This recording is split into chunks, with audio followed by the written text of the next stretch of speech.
आणि यानंतर नाशिकमधून एक बातमी सविस्तर पाहूया। नाशिकच्या मालेगावच्या पाण्यात अडकलेल्या 12 ते 13 जणांना बाहेर काढण्यासाठी अजूनही प्रशासनाचे प्रयत्न सुरू आहेत। ओएसिस फर्टिलिटीच्या तज्ञांनी IVF उपचार पद्धतीद्वारे 1 लाखांहून अधिक जोडप्यांना मातृत्व प्राप्तीचा आनंद दिला आहे। मोफत अपॉइंटमेंट बुक करण्यासाठी आजच संपर्क साधा। मालेगाव तालुक्यातील सवंदगाव शिवारात गिरणा नदीमध्ये काल हे तरुण मासे पकडण्यासाठी गेले होते आणि त्यानंतर पाण्याचा विसर्ग वाढल्याने हे तरुण अडकून पडले होते। धुळ्याहून SDRFची टीम बचाव कार्यासाठी सध्या कार्यरत आहे। 12 तास उलटून गेले तरी हे तरुण पाण्यातच आहेत। गिरणा नदीच्या पाण्यामध्ये 12 ते 13 जण अडकलेले आहेत। मच्छीमार असलेले हे तरुण मासेमारीसाठी नदीपात्रामध्ये गेलेले होते, पण सध्या नाशिकमध्ये नद्या दुथडी भरून वाहत आहेत।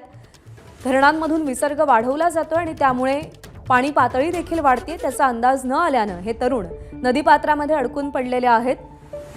त्यांच्या बचावासाठी SDRFचं पथक धुळ्याहून दाखल झालेलं आहे आणि 12 तासांपासून या तरुणांचं बचाव कार्य सध्या सुरू आहे।